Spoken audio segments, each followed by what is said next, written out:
जय मसीह की। हालेलुया। भाई बहनों, आज हम जूना मनुष्य और नया मनुष्य के बारे में सीखेंगे। आज का पवित्र कलम है रोमी 7:14 से 25 और 8वां अध्याय 1 से 4। Romans 7:14 to 25 and Romans 8:1 to 4. We'll read it together. साथ में पढ़ेंगे।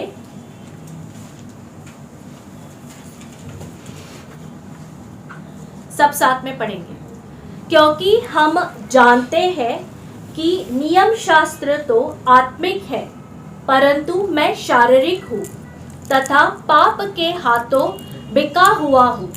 इसलिए जो मैं करता हूँ उसको समझ नहीं पाता, क्योंकि जो मैं चाहता हूँ वही नहीं किया करता, परंतु जिससे मुझे घृणा है वही करता हूँ।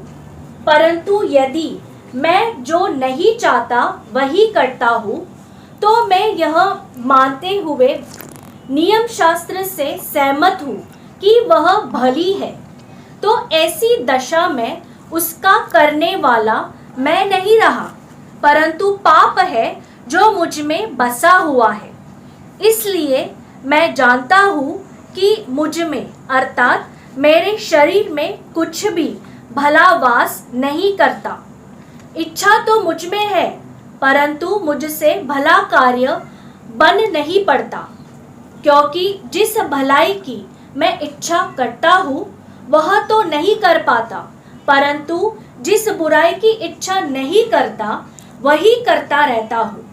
परंतु यदि मैं वही करता हूँ जिसकी इच्छा नहीं करता, तो उसका करने वाला मैं नहीं हुआ, परंतु पाप जो मुझ में बसा हुआ है। तब मैं यह सिद्धांत पाता हूँ कि यद्यपि मैं भलाई करना चाहता हूँ, बुराई मुझ में है।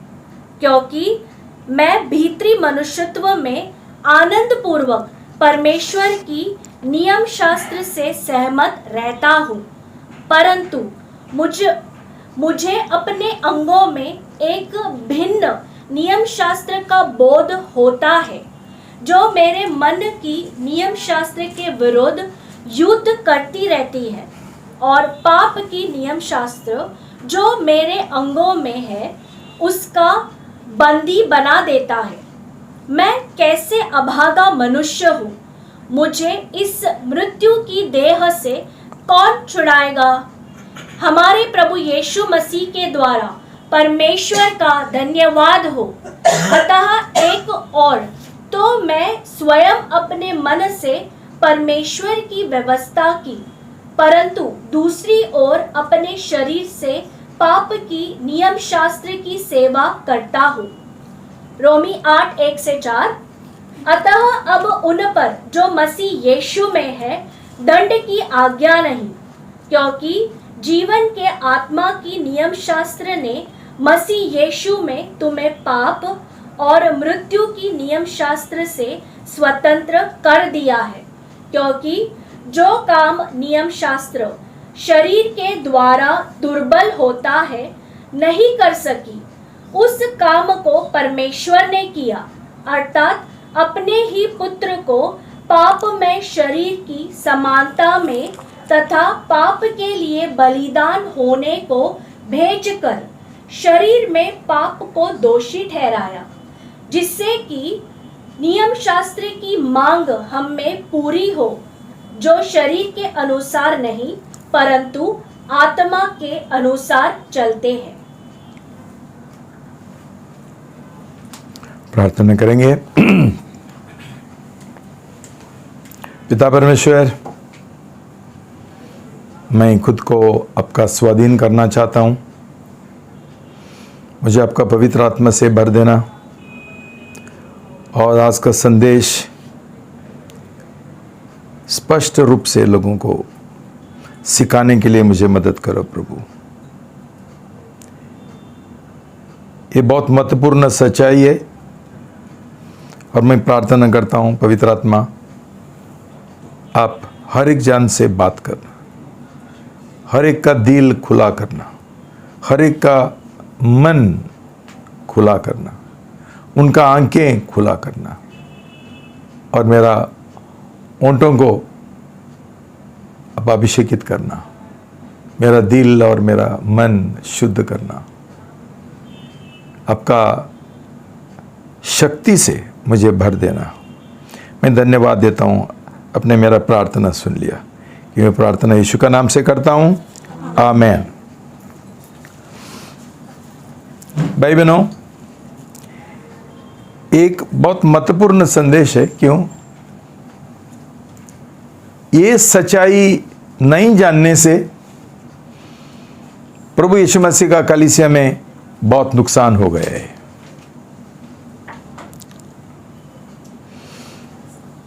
हमारे बहुत देवज्ञानी लोग हैं जिन्होंने ये अलग अलग तरीके से उसका अनुवाद किया है, समझाया है। लेकिन आज तुमको पवित्र कलम के मदद से ही मैं को सिखाना चाहता हूँ इसका मतलब क्या है और ये हमारा जीवन को हम कैसा लागू कर सकते हैं। पिछला संडे हम ये सीखा है कि प्रभु यीशु हमको नई रचना बनाता है जब भी हम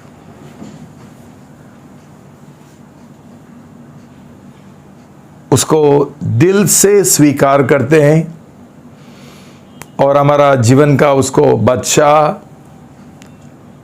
प्रभु, मालिक ये रूप से हम उसको स्वीकार करते हैं। पर बाद में हमारा मुंह से हम ये कबूल करते हैं। भाई बहनों, इसका गहराई में जाने के लिए शायद दूसरा मुझे एक संदेश देना पड़ेगा। क्यों? आज जो मसीह मैंने देखा ये सब दिमाग का मसीह है, दिल का नहीं है।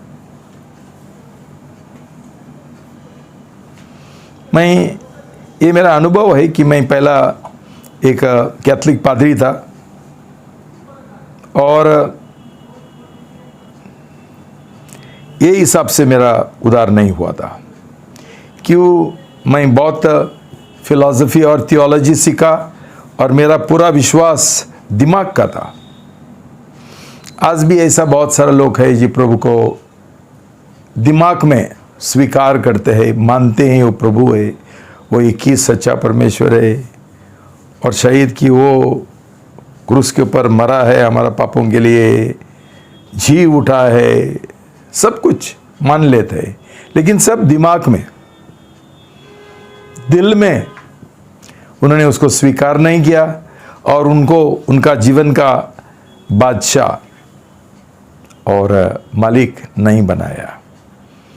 तो इसलिए ये लोग नई रचना नहीं है, उनका नया जन्म हुआ ही नहीं है। ये लोग कैथोलिक जैसा लोग है। आजकल तो बहुत सारा बिलीवर है जो दिमाग से प्रभु को स्वीकार करते हैं, प्रभु के ऊपर विश्वास करते हैं, लेकिन प्रभु यीशु मसीह को उनका जीवन का बादशाह और मालिक बनाने के लिए तैयार नहीं है। क्यों? ये लोग खुद का इच्छा के अनुसार चलते हैं।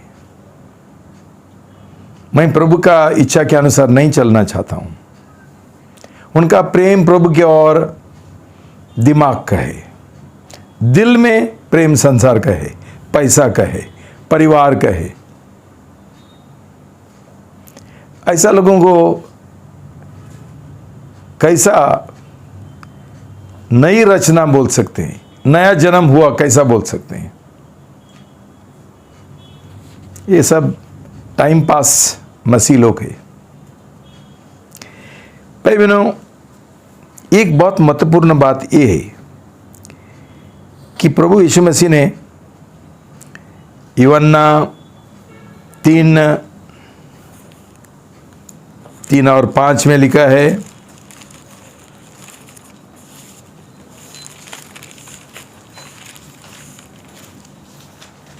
जॉन 3:3-5 पढ़ेंगे। यीशु ने उत्तर देते हुए उससे कहा, मैं तुझसे सच सच कहता हूँ कि जब तक कोई नया जन्म न ले वह परमेश्वर का राज्य नहीं देख सकता। निकोदेमुस ने उससे कहा, बूढ़ा आदमी कैसे जन्म ले सकता है? क्या वह अपनी माता के गर्भ में दूसरी बार प्रवेश करके जन्म ले सकता है? यीशु ने उत्तर दिया, मैं तुझसे सच सच कहता हूँ कि जब तक कोई जल और आत्मा से न जन्मे वह परमेश्वर के राज्य में प्रवेश नहीं कर सकता। भाई बहनों, ये नया जन्म का बात मैंने कभी सुना नहीं था जब भी मैं फादर था, पादरी था, कैथोलिक पादरी था।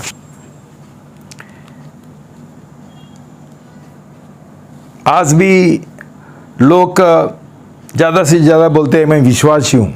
अभी उनका क्या विश्वास है परमेश्वर ही जानते हैं, लेकिन कोई नहीं बोलता है मेरा नया जन्म हुआ। क्यों? प्रभु साफ साफ बोलता है कि किसी को ही परमेश्वर का राज में प्रवेश करना है तो उसका नया जन्म होना जरूरी है।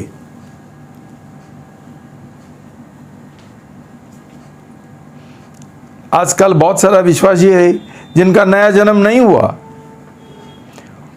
ये लोग परमेश्वर का राज में प्रवेश नहीं करेंगे।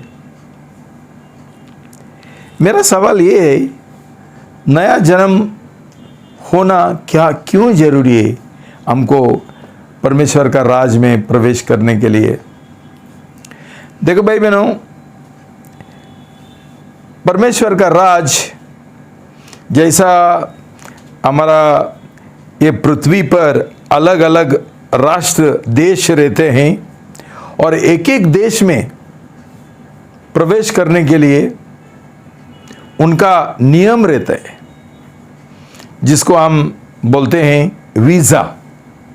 अमेरिका जाने के लिए वीज़ा लगता है, लंदन जाने के लिए वीज़ा लगता है, ऑस्ट्रेलिया जाने के लिए वीज़ा लगता है। एक एक गांव का एक एक नियम है, लेकिन वीज़ा का बिना ज़्यादा से ज़्यादा देश किसी को प्रवेश करने के लिए नहीं देता है। अभी ये परमेश्वर का जो राज है वो भी एक खास देश है, और वहाँ कौन प्रवेश करेगा ये प्रभु यीशु मसीह ने हमको साफ साफ हमको बताया है। बोलता है नया जन्म होने का है, तुम्हारा नया जन्म होना आवश्यक है। भाई बहनों, जब ये सवाल मेरे से पूछा गया, मेरा नया जन्म का समय,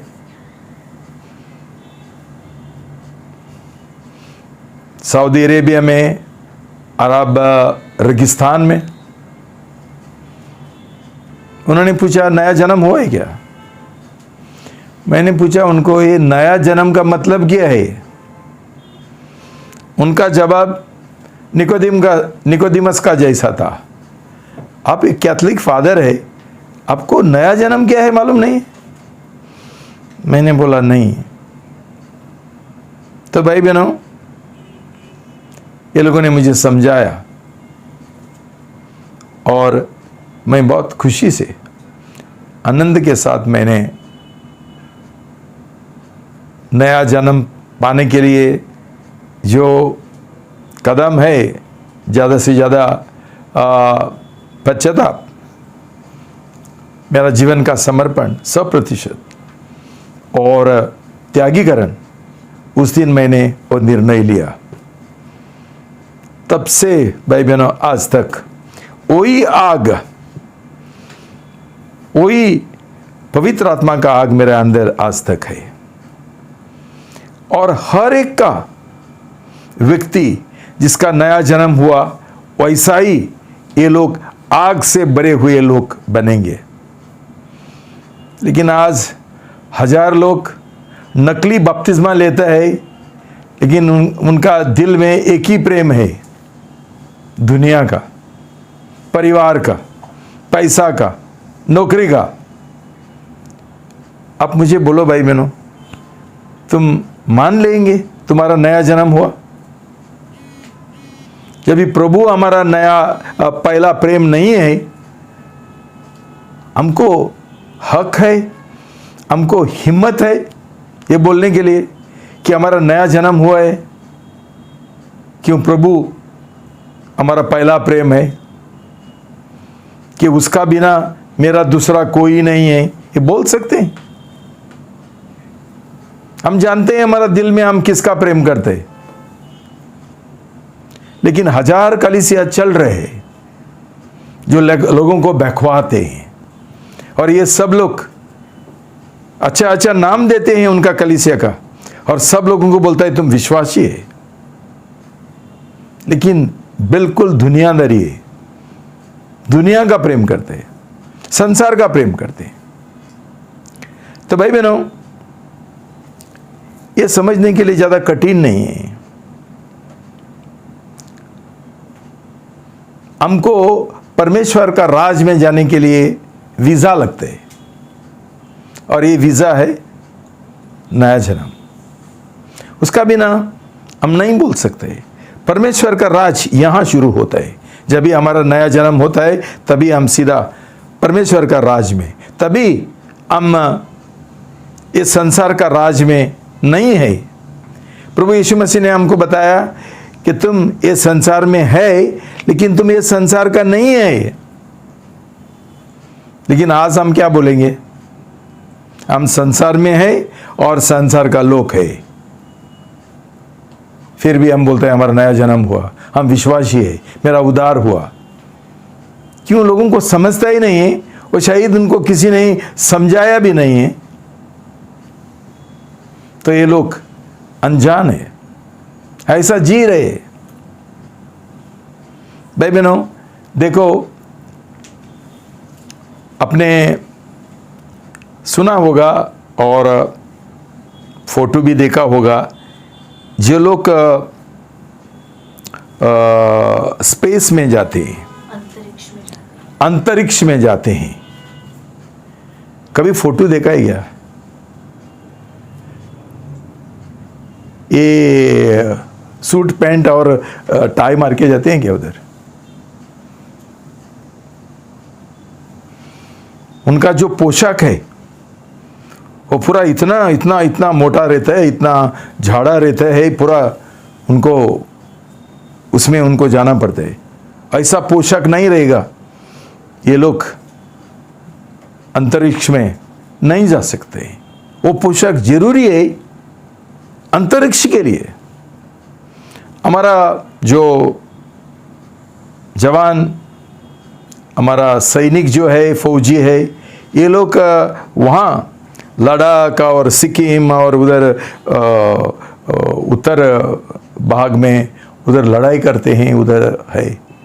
उनके लिए स्पेशल एक खास पोशाक रहता है। क्यों? उधर का जो वातावरण है वो ऐसा है, शर्ट पैंट डाल के जाएगा तो ये मर जाएंगे। वैसा ही भाई बहनों, प्रभु यीशु बोलता है तुमको स्वर्ग राज में, स्वर्ग राज का नागरिक बनना चाहते हैं, तुमको वीज़ा चाहिए, तुम प्रवेश करना चाहता है, तो तुमको नीतिमत्व का वस्त्र पहनना जरूरी है, जिसको हम बोलता है नया जन्म। नीतिमत्व का वस्त्र। क्या हुआ भाई बहनों? ये अदन का बगीचा में परमेश्वर ने आदम और हवा को बनाया, उसका स्वरूप से उनको बनाया, और वहाँ उनको ये दे दिया उसका देखभाल करने के लिए, वहाँ जीने के लिए। और परमेश्वर का रिश्ता में जीने के लिए, बढ़ने के लिए, प्रेम करने के लिए और आज्ञा पालन करने के लिए। लेकिन दुर्भाग्य से क्या हो गया, शैतान ने आदम और हवा ने शैतान का सुना, उसका आज्ञा पालन किया, और वो जो पेड़ है अच्छा और बुराई का, ज्ञान का पेड़, जिसके बारे में परमेश्वर ने बोला था मत फल खाओ, शैतान का बकवावत से उन्होंने ये खाया, और उसका नतीजा क्या हो गया, ऐसा एक टक्कर हो गया कि आदम और हवा का पूरा जीवन, जो परमेश्वर ने इतना मेहनत से, इतना अच्छा से बनाया था, उसका पूरा टूट गया, उसका समझो टुकड़ा टुकड़े हो गए। परमेश्वर ने बोला था जिस दिन तू मेरा आज्ञा तोड़ेगा उस दिन तुम मरेंगे। लेकिन शारीरिक तौर से आदम नहीं मरा, लेकिन उसका आत्मा मर गया, उसका रिश्ता परमेश्वर के साथ टूट गया। पहला वो परमेश्वर का संतान था, अभी वो परमेश्वर का बैरी बन गया और शैतान का गुलाम बन गया, शैतान का बेटा बन गया, शैतान का बच्चा बन गया। उसका दिल में शैतान का स्वभाव आ गया, जिसको हम बोलता है जुना मनुष्य, स्वयं विद्रोही मनुष्य उसके अंदर आ गया। उसका जीवन पूरा बर्बाद किया शैतान ने, और उसका नतीजा क्या हो गया, ये अदन का बगीचा एक परमेश्वर का राज का एक चित्र है। क्यों? वो परीक्षा जीत जाता था, परमेश्वर उसको पूरा पृथ्वी के और राज करने के लिए देता था।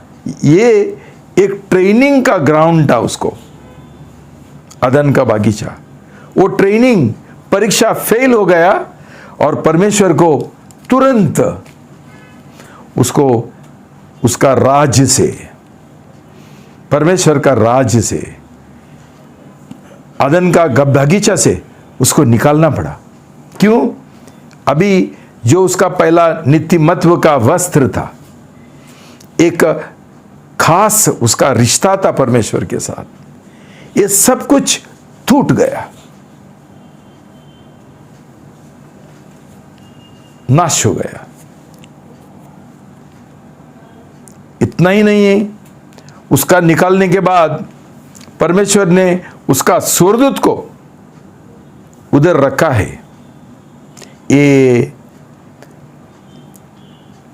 जीवन का पेड़ के पास एक तलवार लेकर घुमाते हुए, ताकि कोई भी वो जीवन का पेड़ का फल नहीं कर सकते, कोई भी ये बगीचा में कोई प्रवेश नहीं कर सकते। क्यों? उसको नहीं निकालता था आदम को और हवा को। आदम और हवा पाप में गिरने के बाद ये जीवन का फल खाते थे, ये पाप में हमेशा के लिए जीते थे, हमेशा के लिए। इसलिए परमेश्वर ने उनको निकाल दिया। अभी हम जानते हैं कि परमेश्वर ने हमको फिर एक बार एक मौका दिया परमेश्वर का राज में दोबारा प्रवेश करने के लिए, और उसके लिए उसने खुद ये दुनिया में आके वो पाप का सजा खुद के ऊपर उठाया, और हमारे लिए उद्धार का मार्ग खुला किया कि आज जो कौन ये विश्वास करेंगे कि प्रभु यीशु मसीह मेरा पाप के लिए उसने दाम चुकाया, मौत के द्वारा क्रूस के ऊपर मरा, उसको गड़ा गया और तीसरा दिन वो जी उठा, ये हम विश्वास करेंगे।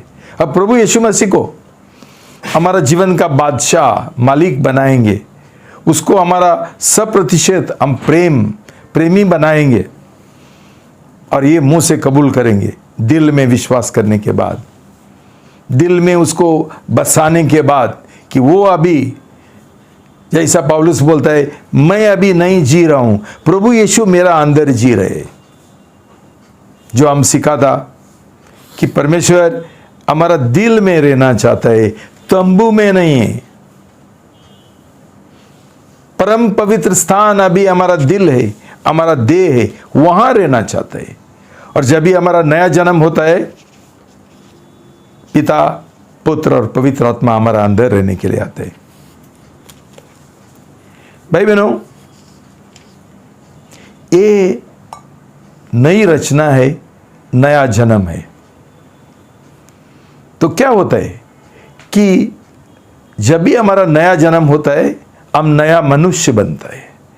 वो जूना जो मनुष्य है उसको फांसी मिलता है। और ये हम थोड़ा आज देखेंगे। हम पौलुस का जीवन का उदाहरण के द्वारा हम समझने के लिए कोशिश करेंगे। देखो भाई बहनों, ये 7वां जो अध्याय है रोमी पत्र का, ये एक पौलुस का एक आत्मकथा है, आत्म जीवन कथा, स्वयं जीवन कथा, ऑटोबायोग्राफी, खुद के बारे में वो लिख रहे हैं। हम जानते हैं पौलुस एक यहूदी था जो प्रभु यीशु मसीह को मसीह ये रूप से स्वीकार करने के लिए तैयार नहीं था। और इतना ही नहीं है, वो मसीह लोगों को, प्रभु यीशु मसीह के ऊपर विश्वास करने वालों को वो बहुत सताने के लिए शुरू किया। मतलब क्या है? यहूदी लोग व्यवस्था का लोग, नियम शास्त्र का लोग, कानून का लोग है। कानून जो परमेश्वर ने मूसा को दिया था, 10 आज्ञा, उसके अनुसार चलने वाले लोग हैं। इसलिए ये लोग प्रभु यीशु मसीह को उनका उद्धारकर्ता मसीह का रूप से स्वीकार करने के लिए तैयार नहीं थे। तो पौलुस उसका खुद का जीवन का कथा इधर बोल रहे, लिख रहे। वो बोलता है कि मैंने कानून का, नियम शास्त्र का पालन करने के लिए बहुत कोशिश किया, सही मन से, सही दिल से मैंने कोशिश किया, लेकिन मैं फेल हो गया, मैं हार गया। पड़ोस 7 रोमी 7 का पद 7 पढ़ेंगे। तो हम क्या कहें? क्या नियम शास्त्र पाप है? कदापि नहीं। इसके विपरीत नियम शास्त्र के बिना मैं पाप को न जान पाता, क्योंकि यदि नियम शास्त्र न कहती लालच मत कर, तो मैं लालच के विषय में न जानता। 8 पद 8, परंतु पाप ने इस आज्ञा के द्वारा अवसर पाकर मुझ में हर प्रकार का लालच उत्पन्न किया, क्योंकि नियम शास्त्र के बिना पाप मृतक है। भाई बहनों, कानून, नियम शास्त्र आत्मिक है, 14 में वो लिखता है, पद 14, क्योंकि हम जानते हैं कि नियम शास्त्र तो आत्मिक है, परंतु मैं शारीरिक हूँ तथा पाप के हाथों बिका हुआ हूँ। भाई बहनों, पौलुस बोलता है कानून, नियम शास्त्र सही है, पवित्र है, आत्मिक है।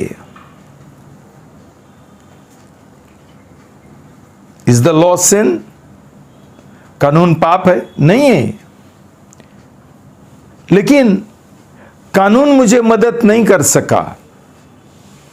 कानून के पास कोई शक्ति नहीं था कि मैं कानून का आज्ञा पालन करूं। मैं वो कानून जानता था, लेकिन उसका आज्ञा पालन करने के लिए मेरे पास शक्ति नहीं था, तो इसलिए मैं हार गया। भाई बहनों, इसका मतलब क्या है? इसका मतलब वो पूरा उसका 15 से आगे बताता है जो हमने पढ़ा। वो बोलता है मुझे कुछ समझता ही नहीं, मैं चाहता हूं वो मैं नहीं कर पाता हूं। जो गलत है, जो मैं नहीं करना चाहता हूं, जिसका मैं नफरत करता हूं, वो ही करता हूं। इसका मतलब क्या है? मेरे अंदर कुछ तो है। मेरी इच्छा है कानून के अनुसार, व्यवस्था के अनुसार, नियम शास्त्र के अनुसार जीऊं, लेकिन मेरा अंदर कुछ है जो मुझे ऐसा जीने के लिए मना करता है, देता ही नहीं है। और उसको वो क्या बोलता है? उसमें बोलता है एक पाप का एक प्रिंसिपल है, एक सिद्धांत है जो मुझे पकड़ के बैठा है। मैं ये पाप का मैं एक बंदी बन गया है, गुलाम बन गया है, मुझे करने के लिए देता है। भाई बहनों, बहुत देवज्ञानी लोग बोलते हैं ये विश्वासी नया जन्म पाया हुआ पौलुस को लागू होता है। भाई बहनों, मैंने इसके बारे में बहुत पढ़ाई किया, मुझे लगता है ये सही नहीं है। क्यों? पौलुस बोलता है 6:6 में, रोमी 6:6, यह जानते हुए कि हमारा जुना मनुष्यत्व उसके साथ क्रूस पर चढ़ाया गया, कि हमारा पाप का शरीर निष्क्रिय हो जाए, कि हम आगे को पाप के दास न रहे। 7 पद 7, क्योंकि जो मर गया वह पाप से छूटकर निर्दोष ठहरा। भाई बहनों, पौलुस यहां बोलता है नया जन्म होने के बाद एक व्यक्ति का परिस्थिति कैसी है। बोलता है नया जुना मनुष्य को क्रूस के ऊपर चढ़ाने के बाद वो पाप का जो शरीर उसके अंदर है उसका नाश होता है, एंड हम पाप का गुलाम नहीं बन जाता है। हम ये पाप का गुलामी से हमको आज़ादी मिलता है। भाई बहनों, ये दो चीज़ हम साथ में डालेंगे तो यहाँ वो बोलता है कि मैं बिक गया पाप के और मैं गुलाम हूँ, और यहाँ बोलता है जब भी मेरा नया जन्म होता है हम और पाप का गुलाम नहीं है। इसका मतलब क्या है? वो जब भी यहूदी था उसका जीवन कैसा था उसका वर्णन कर रहे हैं। और ये समझना बहुत जरूरी है। भाई बहनों, ये सब जो यहाँ लिखा है आप अच्छा से पढ़ो और उसके ओर मनन करो कि ये हमारा जीवन में संघर्ष हो रहे हैं। क्यों? हमको हमारा नया जन्म नहीं होते हुए ये जो जुना मनुष्य है, ये शैतान का स्वभाव है विद्रोह का और आज्ञा उल्लंघन का, वो हमारे अंदर है। भाई बहनों, उद्धार का पहले सब लोगों का जीवन ऐसा है, हम किसी के नीचे नहीं रहना चाहते। मुझे किसी ने कुछ नहीं बोलना चाहिए। माई शिप माई ऑर्डर, जैसा मुझे चाहिए वैसा मैं करूंगा। और ऐसा व्यक्ति को कुछ बोलेगा तो उसके अंदर गुस्सा आता है। क्यों? अंदर शैतान है,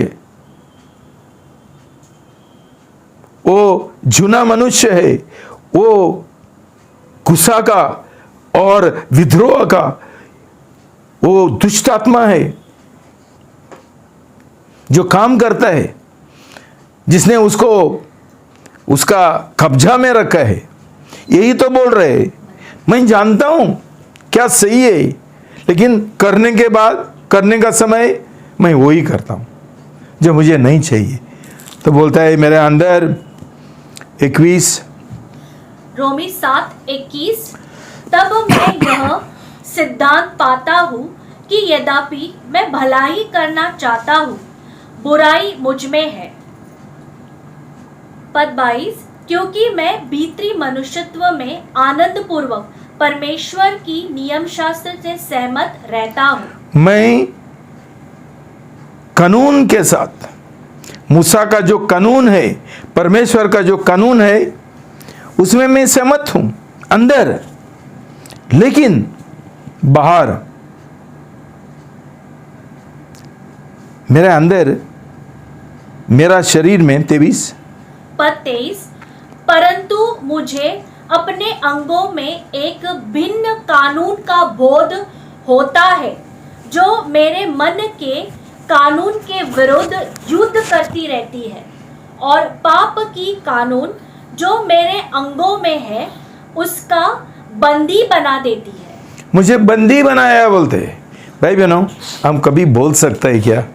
कितना बड़ा अपमान होगा हम बोलेगा तो। वो विश्वासी पौलुस है और बोलता है मैं पाप का बंदी हूँ, और उसका पहले बोलता है नया जन्म को, सॉरी, जुना मनुष्य को क्रूस के ऊपर चढ़ाया जाता है, तभी वो पाप का बिल्कुल ये नहीं है, गुलाम नहीं है। ये कैसे हो सकता है? लेकिन भाई बहनों, आज बहुत सारा मसीह लोग, बहुत सारा पास्टर लोग, बहुत सारा देवज्ञानी लोग ये नहीं समझा, इसलिए हमारे पास इतना सारा विश्वासी लोग है जिनका नया जन्म हुआ ही नहीं, नया जन्म हुआ ही नहीं। तो ये समझना और विश्वास करना जरूरी है। उसके बाद वो क्या बोलते हैं? 24 पद 24, मैं कैसा अभागा मनुष्य हूँ, मुझे इस मरणहार देह से कौन छुड़ाएगा? हमारे प्रभु यीशु मसीह के द्वारा परमेश्वर का धन्यवाद हो। अतः एक ओर तो मैं स्वयं अपने मन से परमेश्वर की कानून की, परंतु दूसरी ओर से अपने शरीर से पाप की कानून की सेवा करता हूँ। देखो भाई बहनों, ये पौलुस विश्वासी पौलुस होता था तो वो कैसा बोल सकता था मैं कितना अभागा मनुष्य हूं? जिसका उद्धार हुआ वही आदमी ये ऐसा घोषणा करेगा, बयान देगा मैं अभागा मनुष्य हूं, तो कैसा होता है? तेरा नया जन्म हुआ वो नहीं हुआ। वो उसका पुराना जीवन के बारे में बोल रहा था, और समझो एक दिल का एक ये कबूल करता था कि ऐसा जीवन, अभागा जीवन मैं जिया, यहूदी था तभी, कितना अभागा मनुष्य। लेकिन बाद में बोलता है थैंक्स बी टू गॉड, परमेश्वर का धन्यवाद, धन्यवाद बोलते हैं। क्या धन्यवाद? कि मैं इतना अभागा था इसलिए नहीं, क्यों अभी मेरा नया जन्म हुआ है। 8 में बोलते हैं, पद 8 का 1, अतः अब उन पर जो मसीह यीशु में है दंड की आज्ञा नहीं। देखो भाई बहनों, जब भी हम प्रभु यीशु में है, मतलब प्रभु यीशु हमारे अंदर है। प्रभु यीशु मसीह हमारा अंदर कभी आएगा?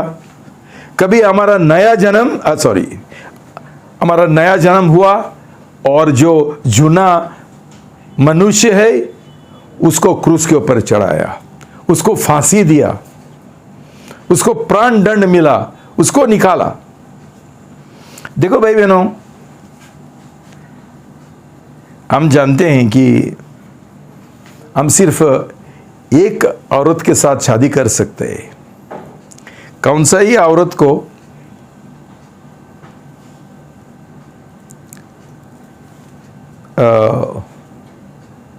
ऐसा व्यक्ति के साथ शादी करना पसंद नहीं है जिसके पास दो औरत है और 4 औरत है, जैसा कई लोग करते हैं। किसी को अच्छा नहीं लगता है। मैंने एक बार, मुझे एक चांस मिला, मैंने एक मुसलमान औरत से पूछा, तुझे अच्छा लगता है क्या कि तेरे साथ साथ और 3 जन हैं? उसने बोला नहीं, किसी को अच्छा नहीं लगता। तो भाई बहनों, पौलुस बोलता है मेरा पहला कानून के साथ शादी हुआ था,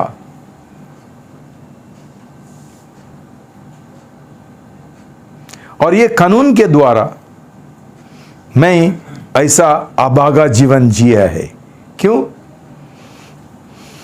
मैं कानून का विश्वास योग्यता से आज्ञा पालन करता था, लेकिन कानून के द्वारा मुझे छुटकारा नहीं मिला, पाप से मुझे क्षमा नहीं मिला।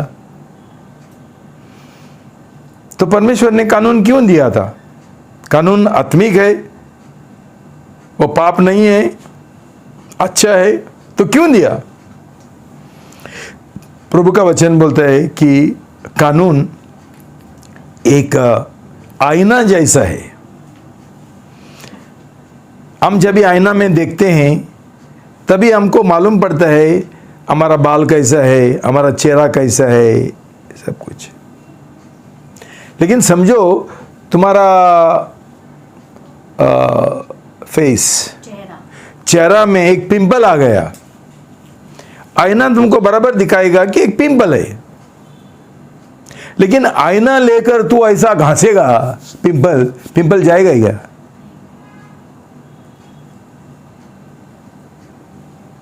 क्यों? उसका काम एक ही है, तेरे को सावधान करने के लिए कि तेरा चेहरा के ऊपर कुछ गड़बड़ है। वैसा ही परमेश्वर ने यहूदी लोगों को ये दिया, कानून दिया, नियम शास्त्र दिया, सिर्फ उनको बताने के लिए परमेश्वर का स्टैंडर्ड, प्रमाण जो है जीने का, वो कैसा होना चाहिए। पहला है कि तुम मूर्ति पूजा नहीं कर सकते, दूसरा, तीसरा, चौथा, 10 तक लिखा है।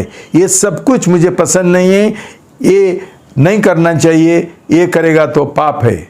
लेकिन ये जानने से उनको कानून से कोई शक्ति नहीं मिलती थी, उनको पाप से छुटकारा नहीं मिलता था। वो छुटकारा मिलने के लिए भाई बहनों एक ऑपरेशन का जरूरी है। हम कुछ नहीं कर सकते, इसलिए प्रभु यीशु मसीह आ गया हमारा ऑपरेशन करने के लिए। वो जो जूना मनुष्य था जिसके साथ, जो हमारे साथ साथ जी रहा था और हमको पाप में धकेल रहा था, उसको निकालना बहुत जरूरी था। परमेश्वर ने बोला था जिस दिन तू पाप करेगा तू मरेगा, आदम को बोला था, लेकिन आदम नहीं मरा, लेकिन उसका आत्मा मर गया और वो मर भी नहीं सकता था। क्यों? एक पापी व्यक्ति का बलिदान परमेश्वर की ओर बिल्कुल अप्रसन्न है, पसंद नहीं है। एक पापी इंसान उसका खुद का बलिदान करेंगे, इसलिए परमेश्वर ने बोला तो यू बेटर सैक्रिफाइस एनिमल्स। ये बेहतर है कि तुम जानवरों का ये करो। क्यों? जानवरों में कोई पाप नहीं है, ये नादान है, मासूम है। तो परमेश्वर ने बोला तुम मेरे पास आओ और जानवरों का भेंट करो। क्यों खुद का नहीं कर सकता है? क्यों हम पाप से भरे हैं। इतना तक जो जानवर को कोई डिफेक्ट था, दोष था, कोई दोष था, वो भी परमेश्वर को बलिदान नहीं कर सकता था। वो प्रीस्ट, याजक बराबर परखता था, जांचता था, देखता था कि कुछ है क्या, कोई दोष है क्या। इसलिए हम बिल्कुल निर्दोष थे, हम बिल्कुल दोषी थे। तो इसलिए हमको क्रूस के ऊपर मारेगा तो कुछ नहीं होने वाला था। इसलिए निर्दोष का व्यक्ति का जरूरत था, और मनुष्य का बीच में कोई नहीं था ऐसा।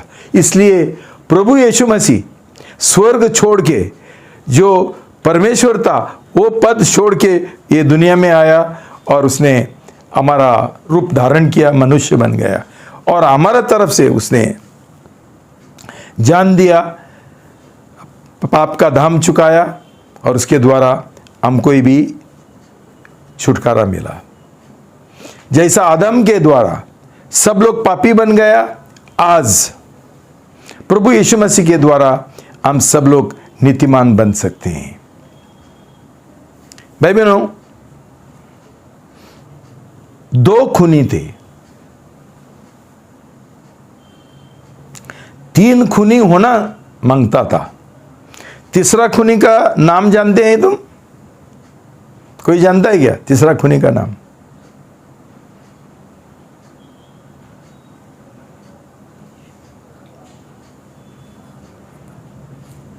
तीसरा खूनी था बराबस। उसके ऊपर दंड होना मांगता था, लेकिन यहूदी लोगों ने, ये भीड़ ने चिल्लाया, हमको यीशु नहीं चाहिए, उसको क्रूस के ऊपर मारो, हमको बराबस दे दो, उसको छोड़ दो। वो बड़ा खूनी था। और पिलातुस ने एक कॉम्प्रोमाइज किया, समझौता किया, और उनको प्रसन्न करने के लिए उसने बराबस को छोड़ दिया, प्रभु यीशु मसीह को क्रूस के ऊपर चढ़ाया। भाई बहनों, यीशु का जगह पर हम हर एक जन उधर होना मांगता था। हम हर एक जन, वो जगह प्रभु यीशु मसीह ने लिया। क्यों लिया भाई बहनों? ताकि हमको शैतान का बंधन से, गुलामी से छुटकारा मिले, पाप से हमको छुटकारा मिले। इसलिए उसने उसका जान नहीं दिया और लहू नहीं बहाया, ताकि हम मजा करें। मैं विश्वासी हूं, मेरा उद्धार हुआ है, और बाद में संसार में मजा करने का, नौकरी का पीछे जाने का, पैसा का प्रेम करने का, ये दुनिया का प्रेम करने का, ये जो जायदाद है और जमीन है उसका पीछे जाने का। सिर्फ अविश्वासी लोग, पापी लोग ऐसा करते हैं। भाई बहन, हमने कभी भी ये शब्द उच्चारना नहीं चाहिए कि मेरा नया जन्म हुआ, मेरा उद्धार हुआ। क्यों? सिर्फ हम रविवार को चर्च में जाता है इसलिए जब भी हम पूरा बिके हुए हैं शैतान को, हम शैतान का गुलाम है, हम जानवरों से वर्ष बदतर है। ये लोग तो शैतान का गुलाम नहीं है जो जानवर है, लेकिन हम जानवर से, लेकिन हमको नहीं समझता है क्यों शैतान ने हमको अंधकार से भरा है, झूठ से भरा है। भाई बहनों, इसलिए उसने हमारा उद्धार किया, ताकि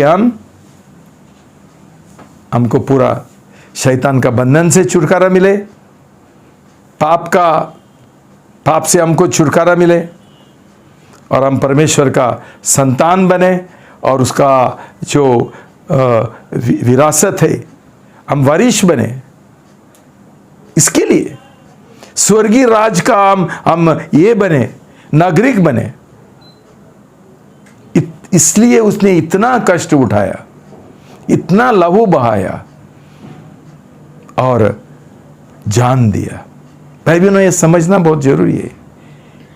ये हम नहीं समझेंगे तो हम नामदारी मसीह बनेंगे, बपतिस्मा लेंगे। यही तो सब कलीसिया में होता है। तो प्रभु यीशु के ऊपर विश्वास करते हैं? अब मैं करता हूं। नंदी बैल, क्यों? उनको चर्च का मेंबर चाहिए ताकि उनको ये मिले, क्या? दशमांश मिले। भाई बहनों, ये लोगों का उद्धार नहीं हुआ, लेकिन हर रविवार को भागते हैं कलीसिया में, रविवार का आराधना के लिए। भाई बहनों, नया जन्म पाना जरूरी है, आवश्यक है।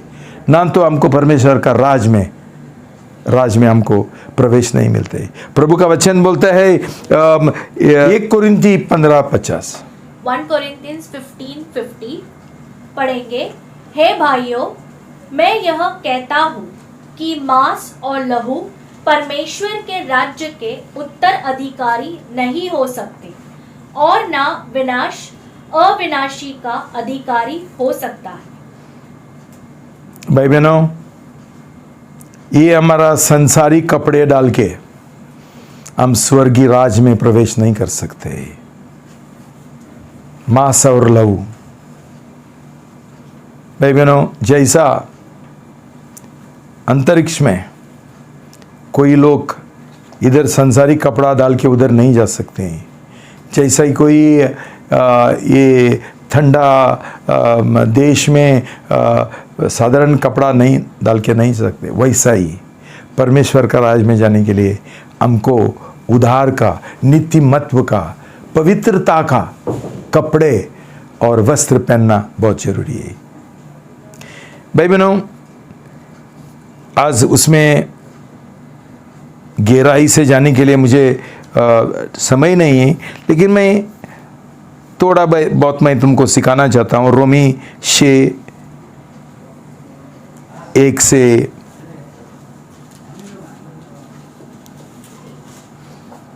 6 तक। Romans 6:1-6, रोमी 6:1 से 6 सब साथ में पढ़ेंगे। तो हम क्या कहें? क्या हम पाप करते रहे कि अनुग्रह अधिक होता जाए? कदापि नहीं। हम जो पाप के लिए मर गए, फिर उसमें कैसे जीवन व्यतीत करें? क्या तुम नहीं जानते कि हम सब जो बपतिस्मा के द्वारा मसीह यीशु के साथ एक हुए, बपतिस्मा द्वारा उसकी मृत्यु में भी सहभागी हुए? इसलिए हम बपतिस्मा द्वारा उसकी मृत्यु में सहभागी होकर उसके साथ गाड़े गए हैं, जिससे कि पिता की महिमा के द्वारा जैसे मसीह जलाया गया था, वैसे हम भी जीवन की नई चाल चले। क्योंकि यदि हम उसके साथ उसकी मृत्यु की समानता में एक हो गए हैं, तो निश्चय ही उसके जी उठने की समानता में भी एक हो जाएंगे। यह जानते हुए कि हमारा जुना मनुष्यत्व उसके साथ क्रूस पर चढ़ाया गया, कि हमारा पाप का शरीर नाश हो जाए, कि हम आगे को पाप के गुलाम न रहें।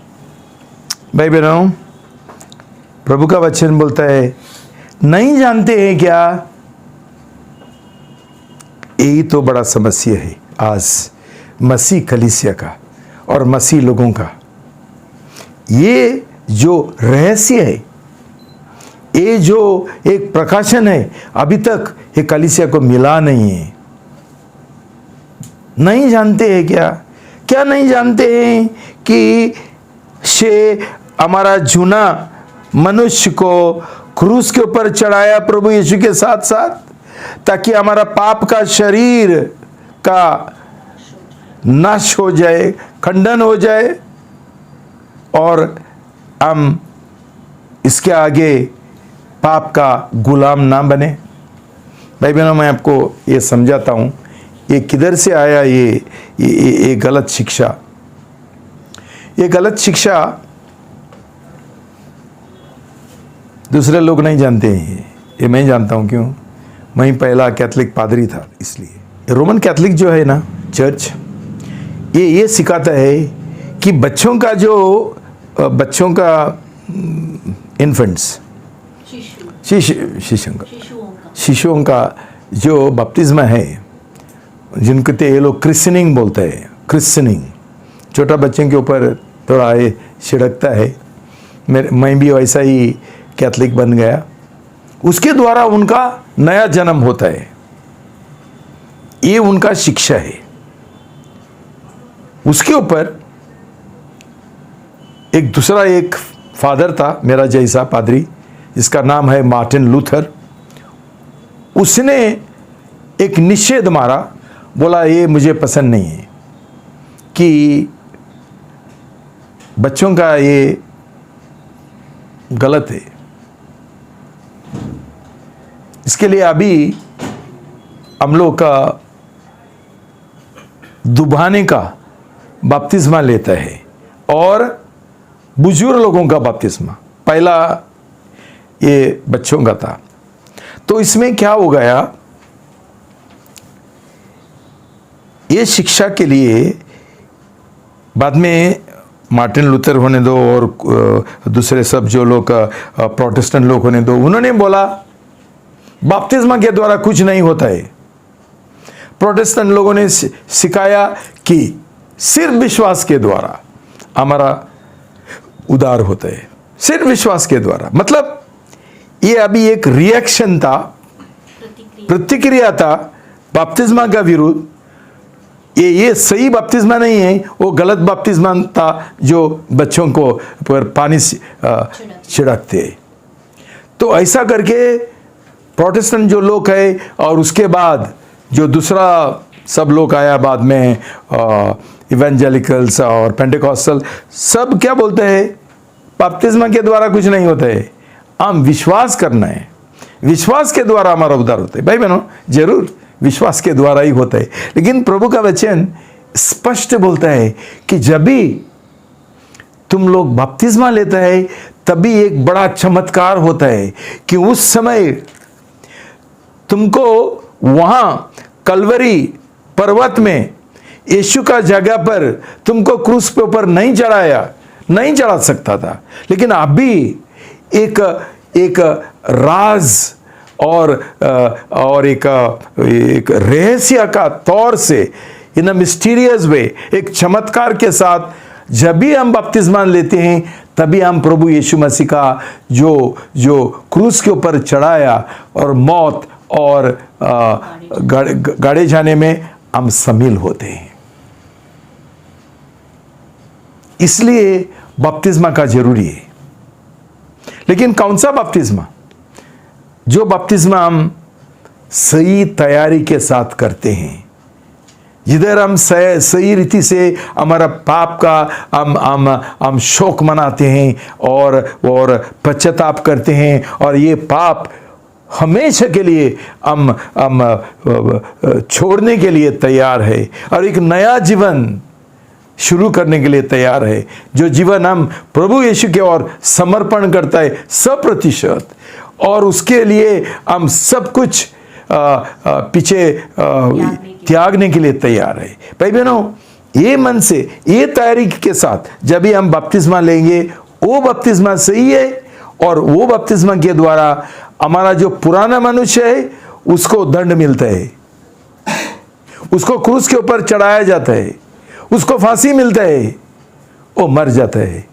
भाई बहनों, और हमेशा के लिए वो जो पहला हमारा बीवी थी, वो पुराना जूना मनुष्य, वो हमारा पहला बीवी थी, जो कानून के द्वारा और नियम शास्त्र के द्वारा जिसके साथ हमने शादी किया, वो निकाल जाता है हमारा जीवन से। तो बीवी नहीं रहता है। अभी जो हमारा नई बीवी है वो प्रभु यीशु है, वो इसके द्वारा हम नया मनुष्य बन जाते हैं। हमारा रिश्ता सिर्फ प्रभु यीशु के साथ। लेकिन अभी हम बोलेंगे कि हमारा जूना मनुष्य भी अंदर रहता है और नया मनुष्य भी अंदर रहता है, ये सब गड़बड़ होता है। इसलिए हमारा जीवन में हमको हार मिलता है, पाप के ऊपर विजय नहीं मिलता है। बहुत स्पष्ट रूप से लिखा कि तभी हमको पाप का क्षमा मिलता है और जो पाप का शरीर है वो नाश होता है, ताकि हम कभी पाप का गुलाम ना बने। भाई बहनों, ये गहराई का शिक्षा है, उसके आगे तुमको सिखाने के लिए मेरे पास टाइम नहीं है, लेकिन जैसा प्रभु मुझे ये देगा, एक चांस देगा, मौका देगा, मैं ज़रूर इसके बारे में और तुमको सिखाऊंगा। लेकिन भाई बहनों, ये जान लो, नया जन्म पाना, नई रचना बनना ये आवश्यक है, ना तो हमको स्वर्गीय राज में प्रवेश नहीं मिलेगा।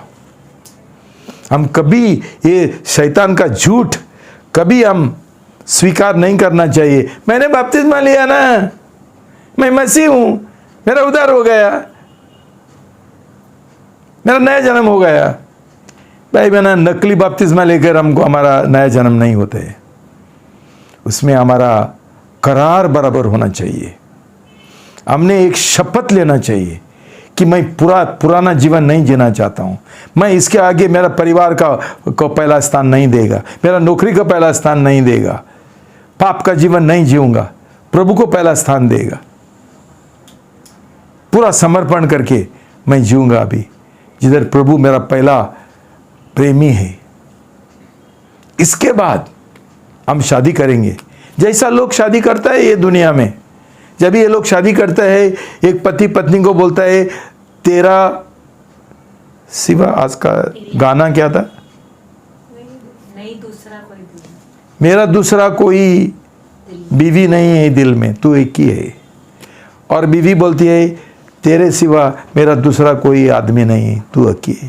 भाई बहनों, ऐसा हम लोग प्रभु यीशु के साथ शादी कर सकते हैं क्या, कि प्रभु यीशु मैं और किसी का ही प्रेम नहीं करता हूँ, मैं गांव का प्रेम नहीं करता हूँ, मैं गांव का जो जमीन है उसके लिए मैं लड़ाई नहीं करेगा, मुझे ये घर वो घर कोई प्रेम नहीं, सिर्फ तू है। लेकिन आज हमारा भरोसा, हमारा प्रेम ये संसारी बातों की ओर है, इसलिए हमारा जीवन में ये सब गड़बड़ होता है। भाई बहनों, कि हमारा प्रभु हमको मदद नहीं करते, क्यों? प्रभु हमारा कोई नहीं है, उसके साथ हमारा कोई रिश्ता है ही नहीं। हम क्या प्रार्थना करेंगे उससे जब भी हमारा रिश्ता ही नहीं है उसके साथ। भाई बहनों, मैं प्रार्थना करता हूं कि प्रभु तुम्हारा आंखें खोल देगा। Dare not pray to Jesus. Dare का मतलब है हिम्मत भी नहीं होना चाहिए प्रार्थना करने के लिए, जब भी तुम्हारा उद्धार नहीं हुआ और प्रभु के साथ तुम्हारा कोई रिश्ता नहीं है।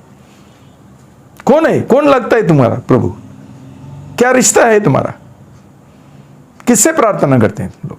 एक ही प्रार्थना करो तुम्हारा उद्धार के लिए, प्रभु मेरे ऊपर दया करो, मुझे आपका अनुग्रह दो प्रभु, मैं तेरे को मेरा जीवन का उद्धारकर्ता बनाना चाहता हूं, तू ही मेरा सब कुछ है, ये सब कुछ मैं त्यागने के लिए तैयार हूं, तू मेरा दिल में आ जाओ प्रभु, तू अकेला, तू एक ही मेरा पति है, एक ही मेरा बच्चा है, एक ही मेरा मालिक है, तू मेरा जीवन चलाओ।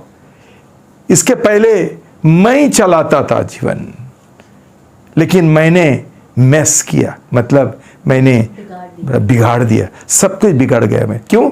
मैं ही चलाता था, मेरा इच्छा के अनुसार मैं जी रहा था, लेकिन इसके आगे ऐसा नहीं होगा। प्रभु, मेरा स्वयं, मेरी इच्छा, सब कुछ मैं आपका हवाले में कर देता हूं, आपका स्वाधीन कर देता हूं।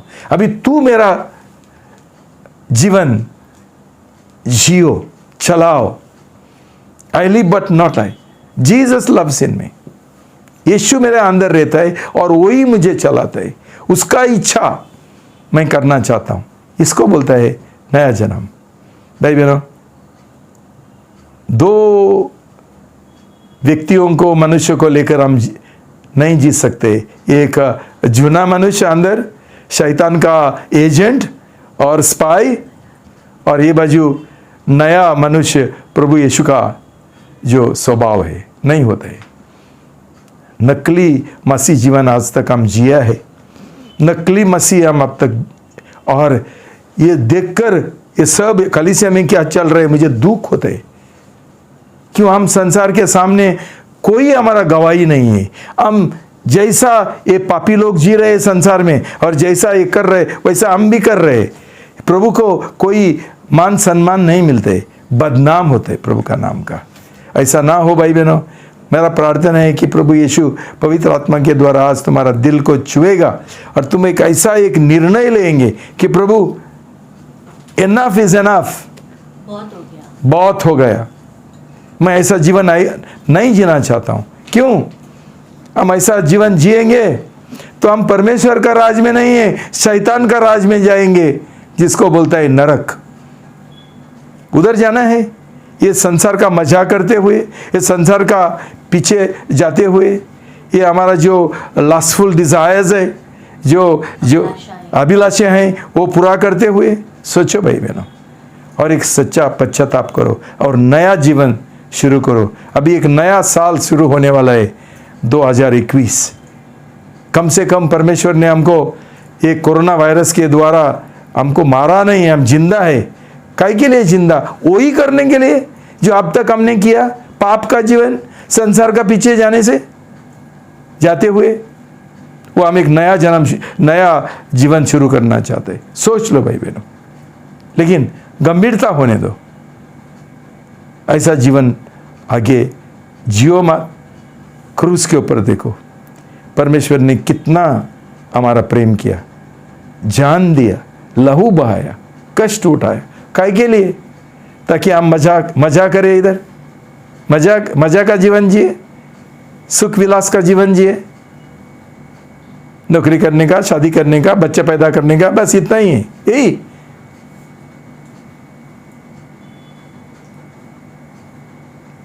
मैं यही प्रार्थना करना चाहता हूं। प्रभु तुमको आशीर्वाद दे। प्रार्थना करेंगे। पिता परमेश्वर, आज का संदेश के लिए मैं आपको बहुत धन्यवाद देता हूं। ये आपका सच्चाई है, इसका प्रकाशन आज आपने हमको दिया, इसलिए मैं धन्यवाद देता हूं।